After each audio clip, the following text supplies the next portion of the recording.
Is proudly sponsored by the Metropolitan Fire and Emergency Services Board.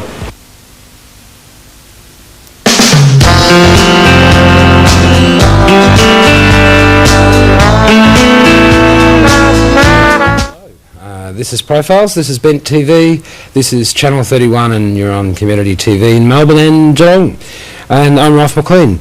And this is bloody serious. Well, it's not so bloody serious because my awareness is absolutely heightened today. Went to the launch of the Hepatitis C Awareness Week today, and part of that launch was a little chat with David Gray, and I've got David Gray here in the studio with me tonight. Welcome, David. Thank you, Ralph. Now, it was a good launch. It was colourful and it was big, and yes, it was a success. And it's a good thing that Melbourne has such varied weather. Now, you're from the Hepatitis C Council of Victoria, and you're the Prisons and Body Art project worker. That's right. Now, what's the connection between prisons and body art? Is there one?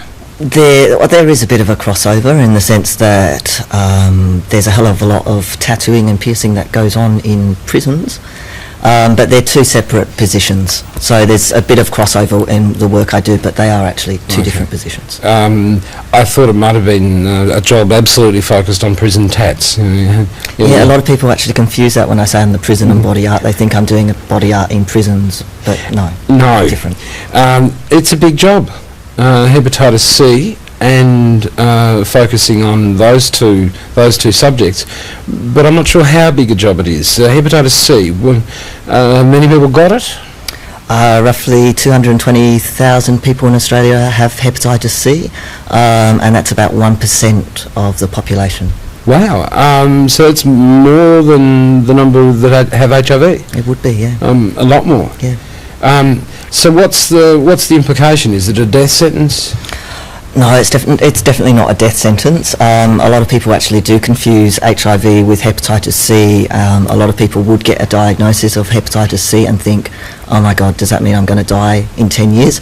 I mean, that's not the truth with HIV these days, but a lot of people do make that confusion. It's not a death sentence. It can be a serious illness. It can have implications. Hepatitis C affects the liver, and the liver is a pretty important organ in the body, but the majority of people live normal, ordinary lives with hepatitis C. Sometimes there's lifestyle changes, and some people there's different treatment options with hepatitis C, but it's not a death sentence, no. Now, we'll get back to hepatitis C in a moment. Let's talk about David Gray. Where did you come from? Originally from North London. There is still a bit of an accent there. Yeah, there is. I don't know whether it's just in my genes or whether I went back and lived in London about 8 years ago. Maybe that topped up my accent. It's certainly not your standard inner urban worker. You do most of your work in the inner suburbs, yeah? I travel around to all the prisons in the state, so they actually... Oh, okay. So they're from one end to the other end, yeah. So what did you do before you did hepatitis C? I was actually in the housing sector. I used to work with the Tenants Union in Melbourne, and I actually used to work for the equivalent of the Tenants Union when I lived in Perth as well. Okay. Oh, West Australian. Yeah. Right. Is there much difference in terms of working in the housing sector and working on hepatitis C as an issue? It was a bit of a leap from the housing sector to the health sector. I suppose the connection for me was, firstly, I was interested in the body art position. It's a bit of a passion and an interest of mine. When I was working with the Tenants Union, I did some work in the women's prison. So when these two positions came up with the Hep C Council, I decided to take the jump to the health sector. Yeah. And if you've done work in prisons and you're passionate about tattoos, I guess that would have made you a standout applicant for the job. Now, I did notice you've got the odd tat, David. Yeah. When did you get your first tat? The first one is I have a tattoo here. I got that done, I think, about 3 years ago, maybe 4 years ago now. It's only 3 or 4 years ago that you got your first tat. Yeah. We're knocked down now. Actually, maybe can we have a look at your tat? There it is there. Hey, that's beautiful. That's lovely. Why did you get your first tat? This tattoo, it was a tattoo design that my twin brother did. And my twin brother lives... I do, yep. My twin brother lives in Perth. And I loved his design, and we decided to get it done at the same time. So he was in Perth and I was in Melbourne, and we coordinated the time difference, so David, we're getting it done at the same time. That's a bit spooky. You've got a twin, identical twin? No. No? He got it done at the very same time, so you're both getting the pain of the tattoo at the very same time. It is a beautiful tat. Was it his idea or your idea to have it at the same time? I can't actually remember whose idea it was. It was just something... That's a twin answer. Yes. It's a twin answer. Am I envious of you being a twin? Yeah, I don't know. What is it like having a twin? Well, it's hard for me to say, because I don't actually know what it's like to not be a twin. But it's pretty amazing to grow up and always have a best friend, always have someone to talk to, always have someone to play with, always have someone around, someone who knows you probably more intimately than anyone will ever know you in your entire life. Yeah. Wow. The process of the second, third and fourth tattoos, has he got the same ones? No, he doesn't. No, we've separated. So then, I mean, the spooky bit only goes a certain distance. I think that's reassuring. Now, the idea of getting a tattoo is a little bit exciting for some people. B, involves some considerable amount of pain depending on where you have it done on the body, and C, can be quite dangerous in terms of health, and hepatitis C and HIV and other infectious diseases are all possible to contract from tattooing. How do you find a safe tattooist?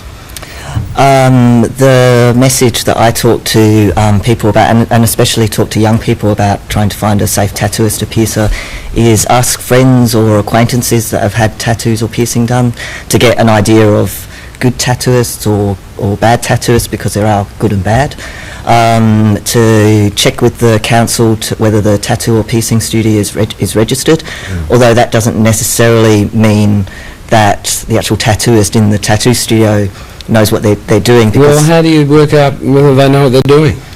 I think the best thing to do is talk to the tattooist or piercer. Ask them questions about how much experience they've had, how they got involved in tattooing or piercing. If you ask questions about what it's going to look like on your body, because there's a particular skill in obviously putting a two-dimensional image onto the body. If they've got experience and knowledge, then they should be forthcoming with that information. And if you ask questions about infection control, I would guess if someone was able to say, oh, this is the guidelines that we follow, or we do this and we do that. If they're confident in answering questions, then you'd probably assume that they're confident in what they're doing. I was actually quite reassured when my piercer had put her gloves on. That was quite reassuring. If they haven't got gloves on, you'd be worried? For both tattooing and piercing? Yeah, both tattooing and piercing. There's skin penetrating procedures and there's blood involved. There's some equipment in tattooing and piercing that is reused, so all that equipment needs to be sterilised or autoclaved correctly. There's some really basic things that you can try and look out for to see whether the tattooist washes and puts gloves on. If they're interrupted during the procedure, then they should wash their hands and put new gloves on. They should open all the equipment in front of you. So either the needles or the other equipment, they come in steri-packs. They should be opened in front of you. They should be wrapped in plastic.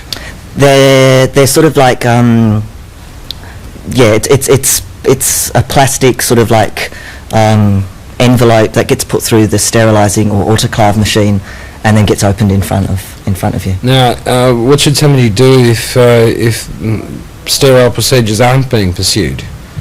No, they've got the needle in front of them, I mean, or whatever. Yeah.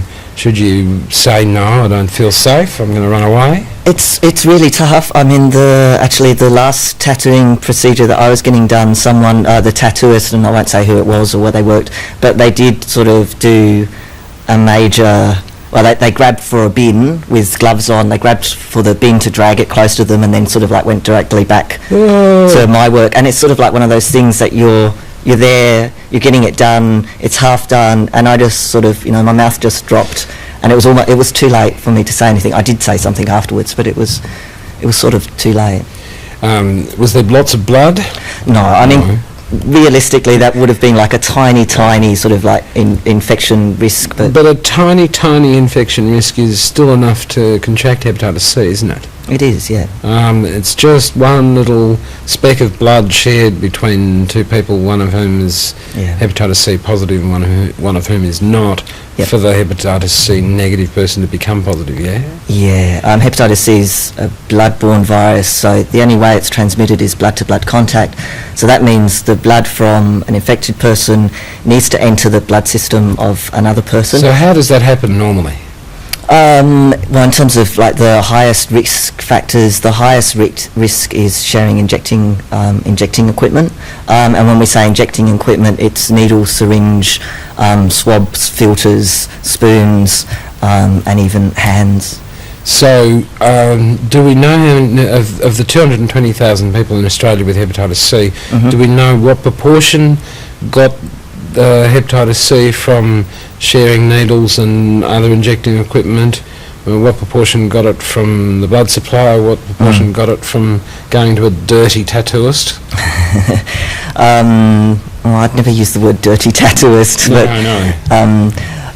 You're going to test my memory on all those figures, but what we do know is 90% of new infections with hepatitis C do come from sharing injecting equipment. Okay. So mostly it's people who shared a needle. There's two groups, isn't there? There's a sort of group of older people before the needle and syringe program industry started in Australia, and then younger people.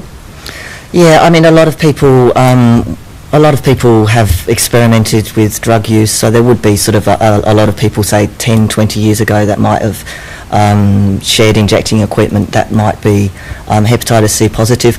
Actually, at the council, we try to not focus on people that have got hepatitis C through injecting drug use and people who have got hepatitis C through other ways, because there is a huge stigma associated with injecting drug use, and a lot of people sort of like make the assumption that if you've got hepatitis C, then you're only injecting drug. You've been a dirty, filthy junkie. Well, we have all sorts of people here on Ben TV. We have dirty, filthy junkies. We have clean people. We have a whole range of other people on profiles on Ben TV, and we'll have you back in just a moment.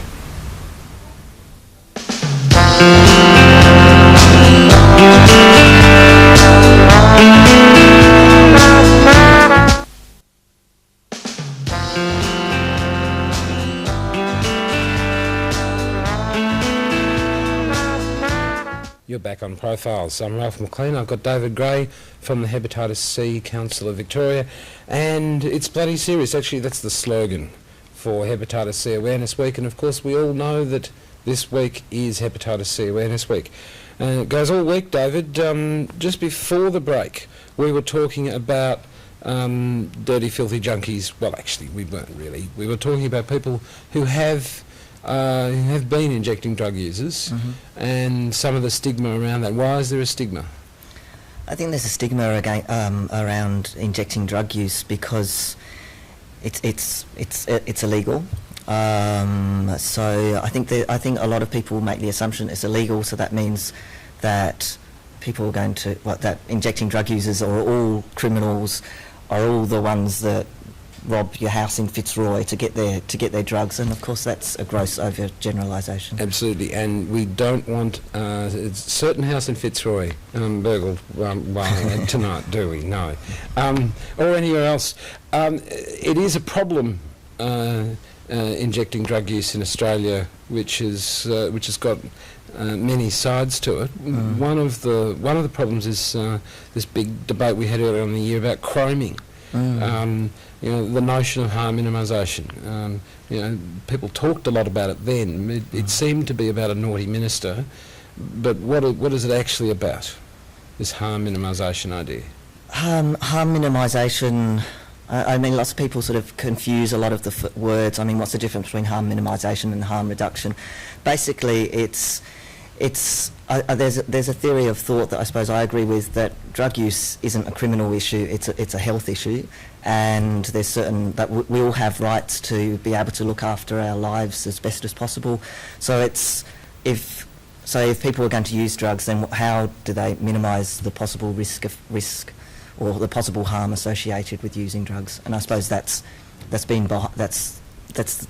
been behind the whole provision of needles and syringes for 10 years. Because Australia is actually the needle and syringe program capital of the world, really, isn't it? And we give away more needles and syringes to people who are injecting drug users than anywhere else in the world. Yeah, I think actually Australia should be really proud of our record with the needle and syringe programs. And for example, if you compare the HIV rates in Australia and amongst the injecting drug community and in other countries, I think we should be really proud of that. It's next to nothing in terms of HIV, isn't it?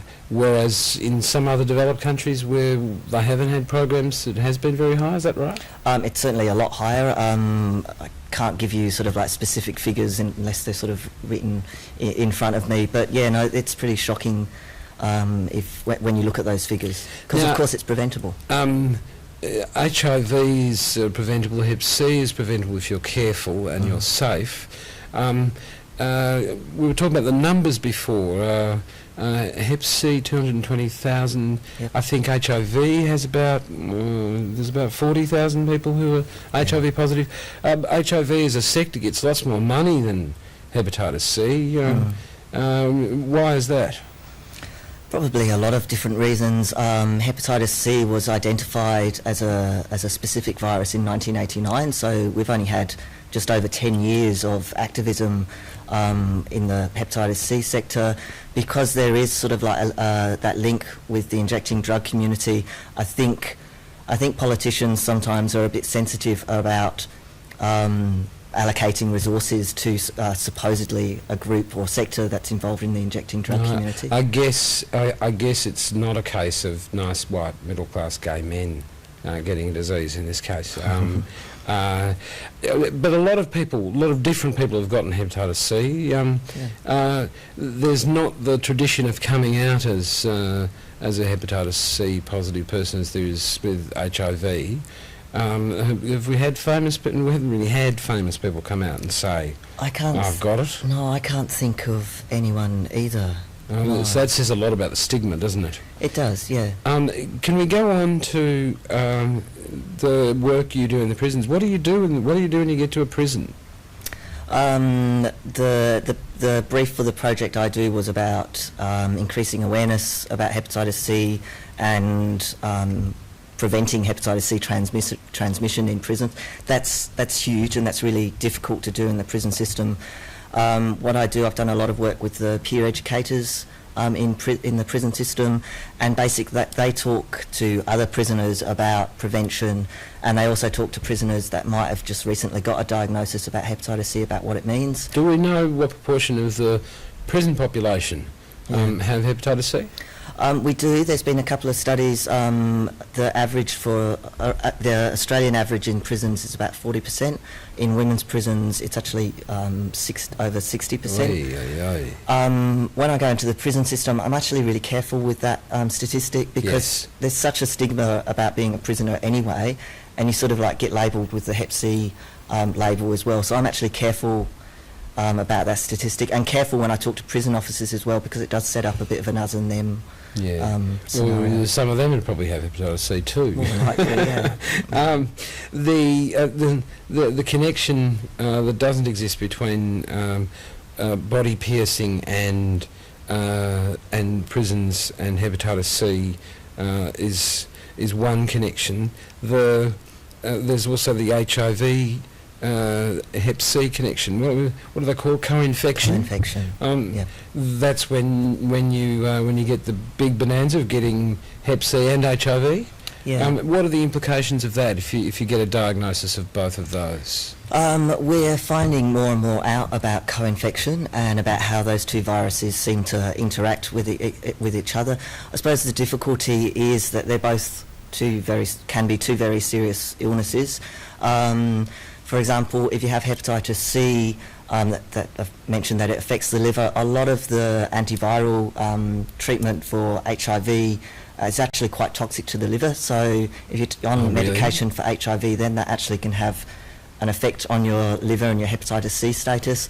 And again, the liver's an organ that has a role in the immune system. It has a role in producing proteins, so that can also actually make living with HIV or AIDS sort of like more complicated as well. Actually, I just happened to notice in the Hepatitis C Awareness Week program that there's something about co-infection. There's an online forum that's happening.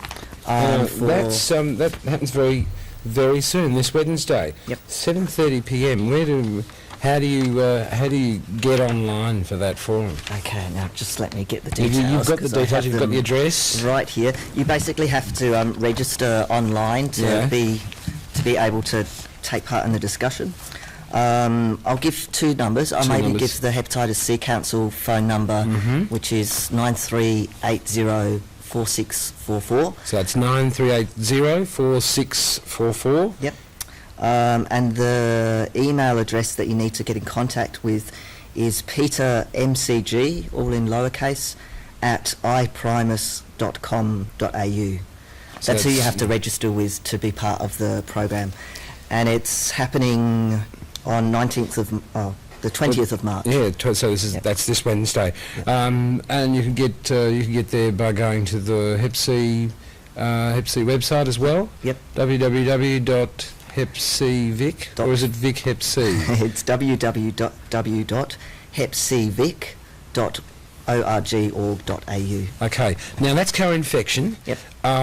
That's one of the things that's going to be discussed this week. What else is going to be discussed this week? There's a lot happening this week. We've got two... Actually, David, I don't want to be rude here, but what's the connection between Body Art, Geelong and pizza? What's Doesn't happening? scream out to me. Well, it's that thing about if you want to get people to come to a forum or an event, you feed them. Okay. So it's targeted at young people in Geelong. So pizza, We go to Geelong. Actually, if you would want to ring the Hepatitis C Council and you're in Geelong and you want to avoid an STD charge, you can ring 1-800-703-003. And while you've got your pens out there, I know you've got your pen out, the Hepatitis C Awareness, HIV Awareness line is 9349 1111, or if you're in Geelong, 1-800-800-241. Now, David, there's an awful lot of hanging about shopping centres this week as well. What's that all about? Who are you focusing on? It's basically to one of the slogans around hepatitis C is hepatitis C affects us all. So it's basically to get out in some really public spaces and try to get the message across to everyone, to as many people as possible. So if you find yourself out and about at Northland or Southland or High Point, I know we have a lot of people out near High Point watch us, you'll be able to see you. You'll be there, David? I'll be there at some of them. There'll be the other council staff, there'll be some volunteers, there'll be other people from the hepatitis C sector as well. Okay, we have talked about Hep C and we have talked about HIV, but we have not talked about Hep A and Hep B. Okay. Are they better than Hep C? They're all completely different. They're all viruses that affect the liver, but they differ in terms of symptoms, in terms of how they're transmitted, and how they're treated. Hepatitis A and hepatitis B, you can be vaccinated. Usually 90% of people, they're short-term illnesses, so you get the virus and your systems clear the Now, virus. hepatitis A and B are contracted by things like food and licking bums. Hepatitis A is passed on through the oral fecal contact. Licking bums. Yeah. Yes, that's very nice. Yes. Hepatitis B is a blood-borne virus, and it's also a sexually transmitted virus. Okay. There's always confusion around all those. Now, how do you get yourself definitions. immunised against A and B? You basically go to your doctor and you ask to be immunised against hepatitis A and hepatitis B. So does it cost much? Yeah, it does. I think it's about $60. Right. I think that would range from It's doctor fair to doctor. say that any gay man watching this that hasn't had a Hep A and Hep B immunisation is silly, because you might find yourself licking a bum. That's a soapbox just there. Now, David, what else should we be aware of in relation to hepatitis C? One of the really strong messages that we have is that people with hepatitis C face discrimination and stigma. So we try and normalise having hepatitis C, and we try and break down all the myths around hepatitis C. So we hear from people that they've been told that they can't work in a childcare centre because they've got hepatitis C. Which is silly. It is silly because... Okay. Now, it's not silly this week. It's Hepatitis C Awareness Week. It's bloody serious, and we've had David Gray. Well, we've had David Gray on the show. And it's been lovely, David. Thank you. Thank you. I wish you a really happy Hepatitis C Awareness Week, and see you next time on Profiles on Bent TV on Channel 31.